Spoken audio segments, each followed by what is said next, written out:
আমলটা করেছিল। আমি আসবো, আমি একটু ডক্টর বিশ্বাসের কাছে যাই। ডক্টর বিশ্বাস, অরিন্দম দা, সঞ্জয় রায় দোষী সাব্যস্ত, কি কি এভিডেন্সের ওপর দাঁড়িয়ে দোষী সাব্যস্ত, কি কি ধারায় সে দোষী সাব্যস্ত, এই সমস্ত কিছু নিয়ে আমরা বিশদে আলোচনা করেছি। আপনার প্রতিক্রিয়া? না, আর কিছু তো বলার নেই। একজন নাগরিক হয়ে, একজন ডাক্তার হয়ে পরিষ্কার যেটা বোঝার সেটা হচ্ছে সিবিআই তদন্ত করেছে এতদিন ধরে, কলকাতা পুলিশের কিছু ডকুমেন্টস ছিল তাদের সেটা নিয়েছে, এতদিন ধরে অনেক ডিটেলসে তারা ইনভেস্টিগেট করে তারা সঞ্জয় রায়কে পেয়েছিল অভিযুক্ত। আজকে আদালত সেটাকে দোষী সাব্যস্ত করলো, সাজাপ্রাপ্ত সে হবে সোমবার। আর এর বাইরে তো কিছু গল্প হতে পারে না। আমি কিছু গল্প শুনছিলাম কিছু ডাক্তারদের মধ্যে, যেন তারাই ডাক্তারদের প্রতিনিধি হয়ে কথা বলছেন, সেরকম কেউ অধিকার তাদের দেয়নি বা অথরিটি তাদের নেই। আজকেও তোমরা মিছিল দেখলাম ডক্টর বিশ্বাস, আজও তো তারা বিশ্বাস করছেন না যে, তাদের একাংশ বিশ্বাস করছেন যে সঞ্জয় রায় দোষী বা সঞ্জয় রায় একমাত্র দোষী। তাদেরকে বিশ্বাস করাতে পারবেন না, কারণ তারা বায়াসড, তারা পলিটিক্যালি মোটিভেটেড। তারা একটা রাজনৈতিক দল খুলতে পারেন, ডাক্তারদের দিয়ে একটা রাজনৈতিক দল খুললে আমার মনে হয় কাজে দেবে।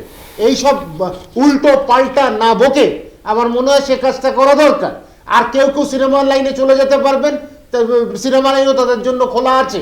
তো আমার বক্তব্য হচ্ছে, মানুষকে কেন বোকা বানাচ্ছেন? সবাই এটা বিশ্বাস করে। ধর্মতলার মোড়ে মিছিল করে রাত জেগে চিলিব্রিটিদের ছবি আঁকতে ভিনসেন্ট ভ্যান গগ দেখতে যাচ্ছে না। একটা আন্দোলন হয়েছিল, ডেফিনেটলি একটা আন্দোলন হয়েছিল, কিন্তু তার মধ্যে যে ভেজাল মেচিয়ে দেওয়া হয়েছিল সেটা হচ্ছে পলিটিক্যাল রিজনসে। এই পলিটিক্যাল মোটিভেশন যদি থাকে, তিলোত্তমার বিচার না, ইট ওয়াজ পলিটিক্যালি মোটিভেটেড মুভমেন্ট। তিলোত্তমাকে ভুলে গেছিল, কিন্তু খারাপ লাগছে, যদিও খারাপ না, আমি বলবো আজকে তিলোত্তমার বাবা মা at least can draw some solace after the judgement came out. তা আমার যে দোষী করো। এরপরে আর কে আছে? কে নেপালে লুকিয়ে আছে, কে বার্বাডোসে লুকিয়ে আছে, কে বাহরেনে লুকিয়ে আছে, কে নেপালে লুকিয়ে আছে? তোমার মুখের কথায় আদালত শুনবে না।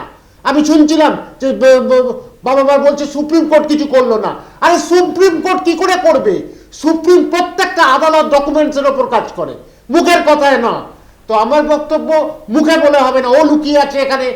আর এখন কিছু না পেরে আরজি করের যে প্রিন্সিপাল, তাকে নিয়ে বলা হচ্ছে, ও তুমি প্রমাণটা দাও, তোমার এখানে প্রশ্ন